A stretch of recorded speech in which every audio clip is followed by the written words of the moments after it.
Okay, so I am so happy to see all of you here today for our orientation session for the Summer in Italy 2021. We have a lot of students that are interested in this program. There are currently 31 students on this program, and we are really excited and happy to have you here. To begin, I know that there are many questions regarding sort of what is happening with Italy right now. How can we travel during this time of COVID? What are sort of our expectations and that sort of thing? So what we're going to do today is walk through some of the kind of the safety protocols and what's happening with this program moving forward, and then talk about the exciting courses and things that we have scheduled for you. So I'm going to share my screen quickly so we can get to this slideshow. And let's see, play from the start. Can you all successfully see my screen there? Okay, so not yet. What's going on? Let me, one more try here.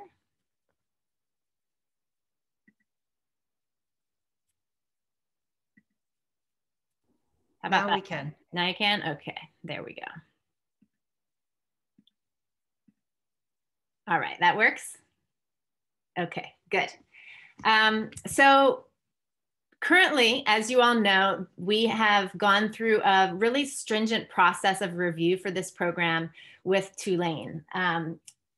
Currently, there is an international travel ban in place for Tulane, and this is because of limitations in terms of health and safety protocols to deal with COVID. Now, our program is approved to operate within this kind of COVID landscape. And that's because we've made serious alterations in this program to be sure that we're able to meet the needs of your safety and to deliver really high quality experiential learning for you while we are in country. So a couple of things, what this will mean in terms of participating in study abroad during this moment of uncertainties in the pandemic. For those of you, that you've already been dealing with this on campus, the one certainty that exists during COVID is that there's not a lot of certainty, that there is ups and downs of this. But that being said, we are really hopeful for this program to move forward. So, as you know, there was announcement of a lockdown in Italy, which now is in place until April the 6th. So what lockdown in Italy looks like is that individuals are only allowed to leave their homes for essential purposes. So for health reasons, or to access food, or that sort of thing. It's beyond the kind of the strict curfew stage, and is a way of kind of containing the virus as Italy was seeing new variants emerge. In general, what we have seen at the Office of Study Abroad is that when our partner countries start to institute these harsher lockdowns, usually there's a good turnaround in a few weeks following this lockdown. And so we do feel hopeful that post April 6th, there will be a lightening up of this lockdown. At this point, the immigration officials are saying that travel is for this purpose will be allowed. Travel during COVID requires special authorization. So you can't just travel right now during COVID with a normal tourist visa. You'll get a special immigration letter and things like that.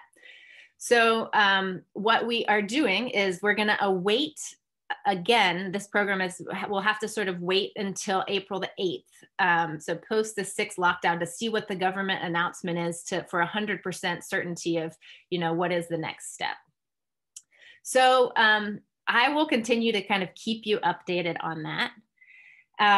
For those of you that have put in your program deposits, you know, that if for whatever reason we cancel before that April 8th date, you will be completely refunded your deposit. Your flights, at this point, we will hold off on booking flights until after April the 8th, because in order to travel during this time of COVID, you'll need to book through World Travel Services, which is a Tulane run travel agency, which I'll tell you more about when we get to the point of booking. We'll need to book certain flights, because there are certain flights from the United States to Rome where you don't have a government authorized quarantine upon arrival that is instituted by the government. So there are only certain flights that you will be able to take as a group. Currently and likely into arrival, you know, you will need to get a COVID test 72 hours before you depart. So these are kind of, no matter what, you know, these are things just to kind of keep in mind in terms of the flexibility and the adaptability to be able to operate a program during this particular moment of the pandemic. And I know that that's hard. That can be really hard for students and parents that are you know, dealing with this sense of uncertainty. The program itself will have some modifications to meet with the sort of host country requirements and our program partner requirements. So you'll all, no matter, you know, independent of the whether or not we are on a quarantine flight or not, our program will quarantine for the first 7 days of arrival. So you will, your classes to begin, your orientation and your classes during the first week will happen within your residences online. Currently, there is limitations on the size of gatherings in Italy. You know, prior to this lockdown announcement, the size of the limitation on size gathering was six people in public. So during lockdown, you know, you're not allowed to gather in public, period. You're only allowed to be out for essential purposes. But, you know, I do want to let you know that, you know, this program will happen, and it will be a different kind of way of visiting the city than we've had in the past. For your safety and protocols, you will all be housed in singles while we are in Rome. And we'll have testing, you know, prior to departure. You'll be tested upon arrival. You'll be tested mid-program, and then prior to departure as well. The program will likely operate with some quarantine pods, like I said, you know, because of the gathering size in country. That means that when we're moving around, we'll be doing things in smaller groups.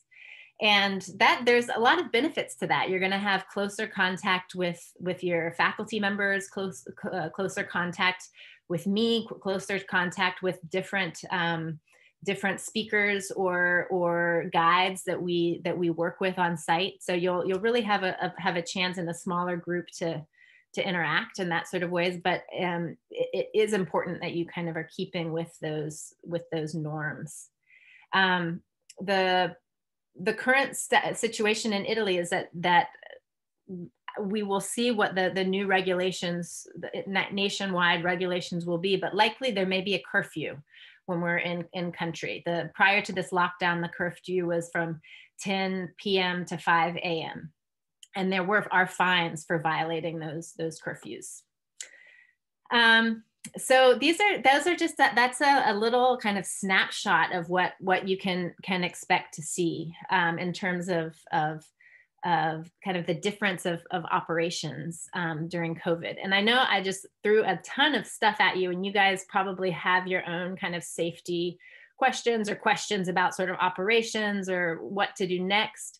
So before we move forward too much, I would love to hear your questions. So feel free to type it in the chat. Feel free to unmute yourself so we can answer anything that's on your mind right now.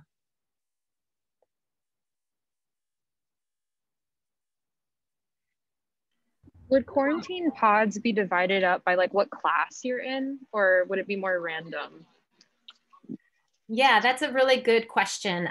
We're gonna have to we're gonna have to look a bit at the course schedule. The pods will likely in some ways be where you're housed. So who you're, because you'll be in single rooms, but within with a shared living space. So like apartments with single rooms with a shared living space. So that will determine part of that pod. And then it likely will make sense if we see divisions where certain students are taking, you know, 2 courses together, we can try to make those students in the same pod. So our goal will be to reduce the amount of contact in the groups as much as possible in case we do have to do contact tracing during the program. Considering that in New Orleans, it's been increasingly available to get vaccinated, if we do or are able to before the program, will that in any way affect just anything? I'm just curious to see how that can affect it. Yeah, that's a great question. You know, I do encourage, if any of you do have the potential to get vaccinated, that you do that. You know, because things are still pretty, it's still pretty early in the vaccination rollout. You know, Italy currently has only vaccinated about 3% of its population. So at this stage, in Italy, there's not discussion of vaccination records being needed in order to enter or exit. And so I expect that whether or not you have that vaccination, you'll still have to follow the same protocols, especially since what they're dealing with are these variants that it's unclear how successful current vaccines are with the current variants. So the quarantine times and stuff would continue to be mandatory, but it definitely is helpful to have that vaccination card. You know, what happens between now and then, we're not sure, but you're not required to be vaccinated in order to participate in this program. That makes sense. Thank you. By the time of our program, how many Italians are estimated to be vaccinated? That's also a question I can't really answer. You know, I was reading a report yesterday where they had hoped that by September to have 50% of their population vaccinated. This week as well, they took AstraZeneca off of the market in Italy, and that is going to change their structure for the speed of how those vaccines are given out. So it's still, you know,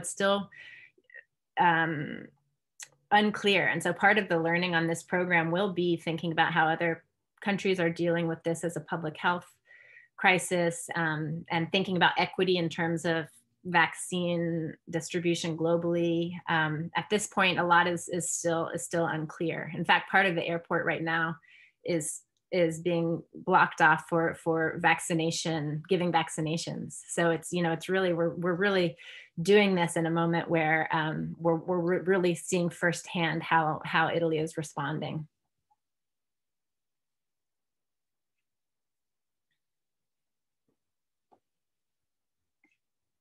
I have another question about like the courses. So is it the April 8th date that we would know whether or not, like if the cancel gets programmed, that the classes are still going to take place online? Is that like when we would know? Yeah, so there's a couple of things. So up until April 8th, you know, if we cancel, then there's real kind of flexibility, because by that time we wouldn't have told you to book your flights yet. We wouldn't have made any permanent reservations. So there can be a lot of flexibility about what about whether the courses happen online, or whether, you know, if there's not interest in a particular course, we wouldn't necessarily offer it. but we guarantee that all courses will be offered moving forward. If there's one student that needs a course, that student will get that course. After April 8th and even up until the day of departure or upon arrival in country, it is a possibility that the program could cancel if there's a spike in cases. Likely upon arrival, what would happen, what would likely happen is if the country enters a stage like it is currently, which is a lockdown situation, we would still continue the classes in an online format from your residence. It just the amount of the requirements are that you're not allowed to leave your residence. There's a certain area that you're allowed to distance you're allowed to leave of your actual neighborhood, and so those would be imposed on the students. Does that make sense?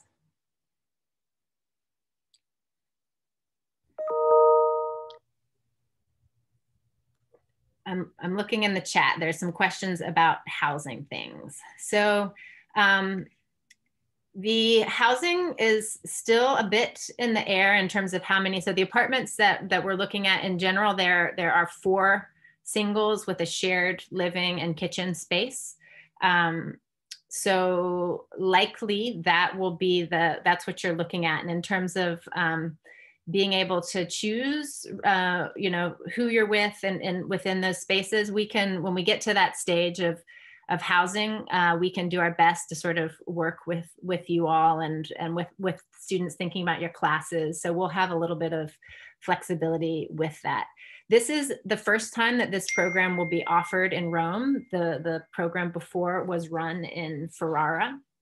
And so this will be the first time that I see in person the housing spaces, but I have seen photographs of the types of apartments where students are housed.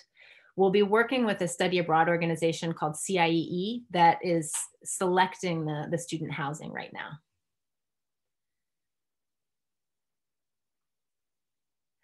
Someone asks, are there kitchens in the living space? Yes, there are kitchens in the living space so that you'll be able to cook, or kitchenettes at least, so you'll be able to cook food, especially if there's kind of limited restaurant availability and things like that.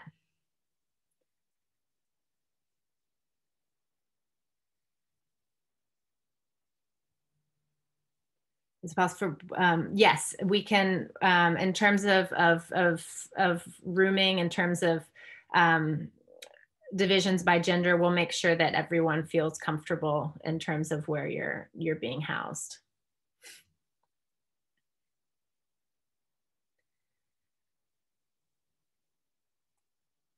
So, go ahead.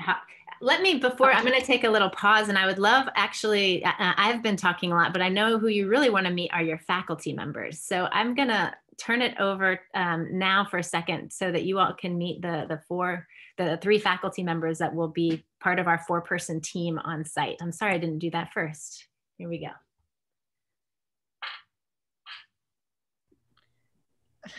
I'll go first.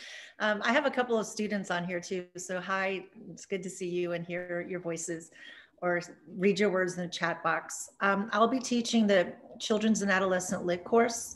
It's also part of the Early Childhood Psych co-major and the Early Childhood Certification. And I'll also be teaching the Reggio Emilia Approach to Childhood Education course, which we're going to add some more Montessori in that, since we are in Rome, the home of Montessori education. And the other courses that we're going to have, there are some that also will help you with your certification. So if you have any teacher preparation certification questions, let me know. But I'm going to now pass it off to the psychology classes, which is Dr. Sims.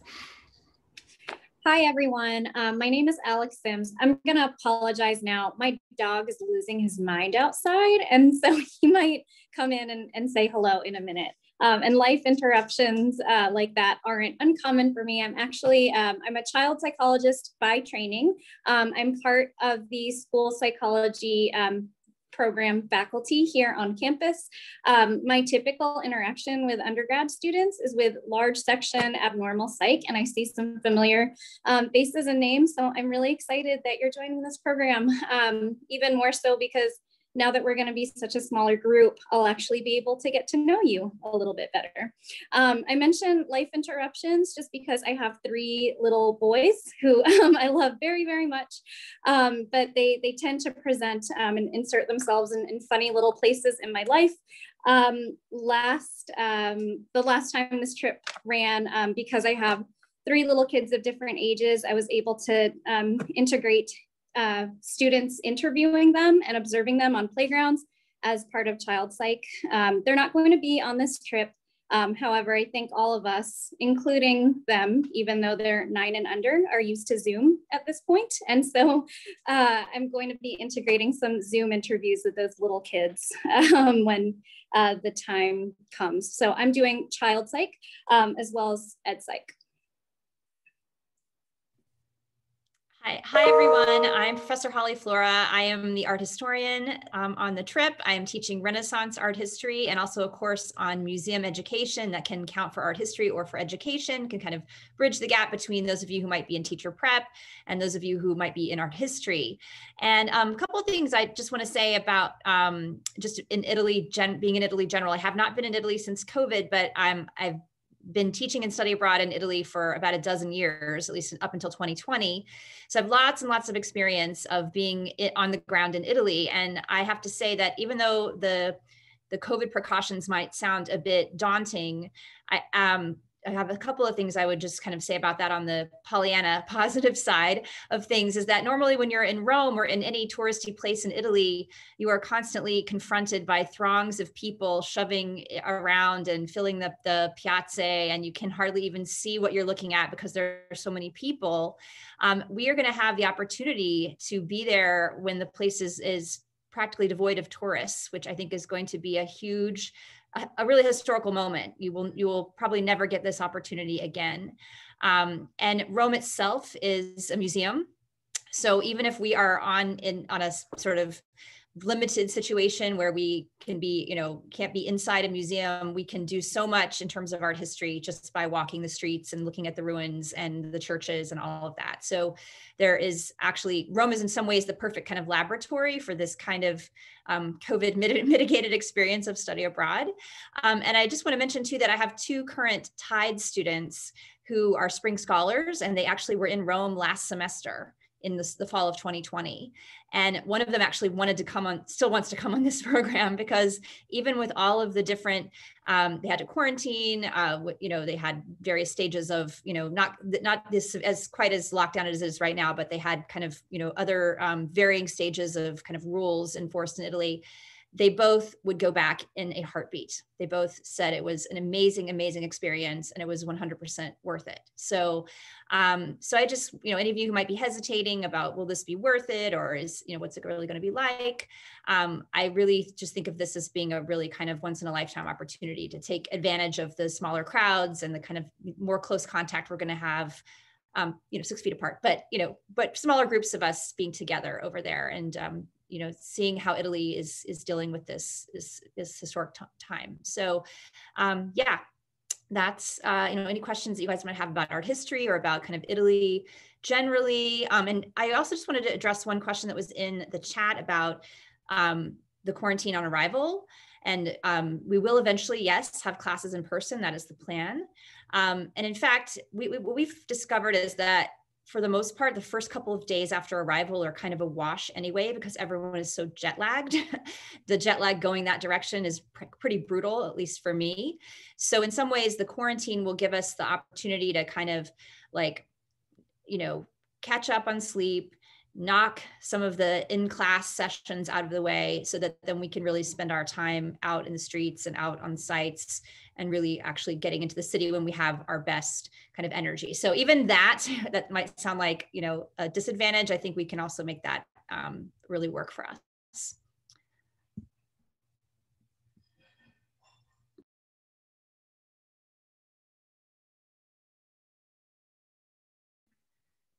There's a question in the chat about staying after the program ends. Can we travel to other parts of Italy in the not in the red zone once lockdown ends? So in terms of travel after the program,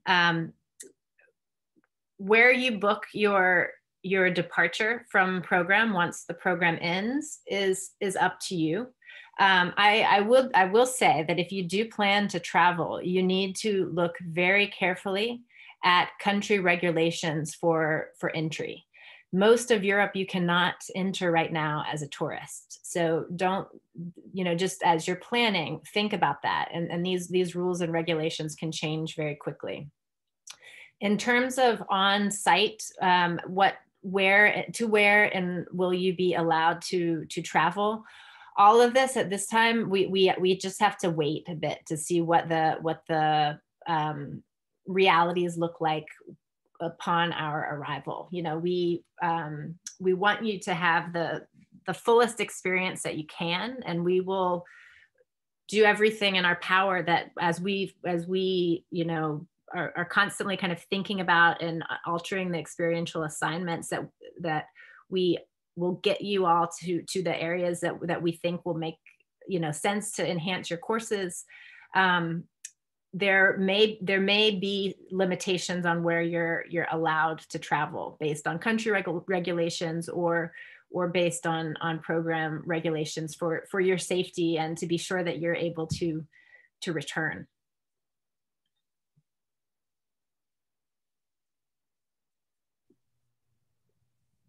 Are there any questions about kind of the next steps? So let me just give you a little summary. So the next steps is that you're going to have some documents, some participation documents to fill out.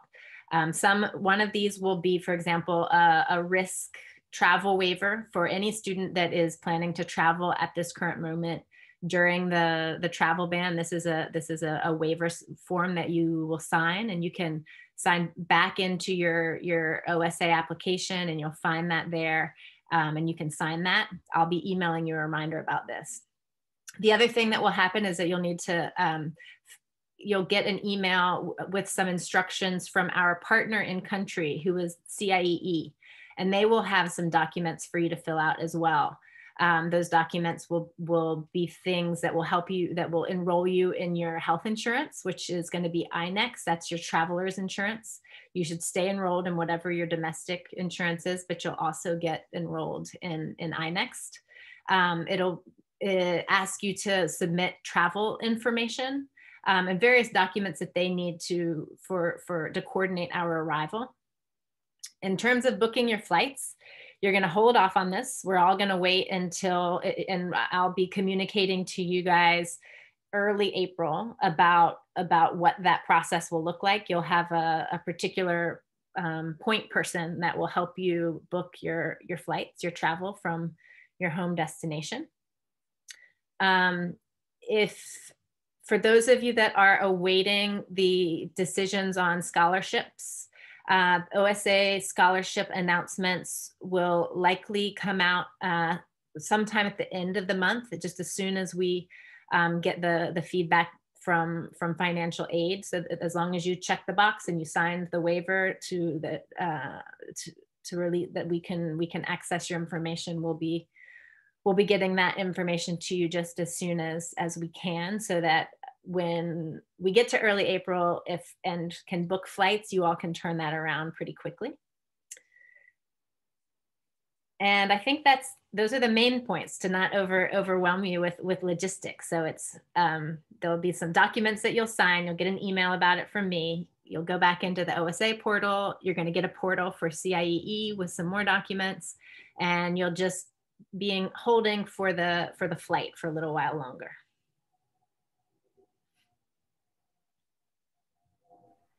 When do we have to pay like the tuition by, like the $6,800, and like how do we do that? Yeah, so it will be billed to your account. So you'll pay the once you are confirmed, once you're committed into the program, it will be charged to you once the program is a go. So, so if you have not committed to the program, you'll have to make a final decision and go into your application and commit. And then post that April 8th date is when we would know for sure that this program will move forward. And so that's when you'll see it appear on your accounts receivable. Okay, perfect. Thank you. That's nice and simple. Yeah.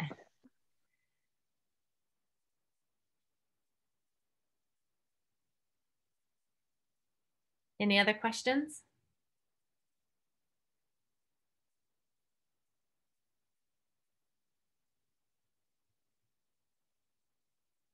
Okay, I'm going to stop the recording now. And so it'll officially end this portion of the discussion, but then we will all stick around in case you all have individual questions that you want to ask off record.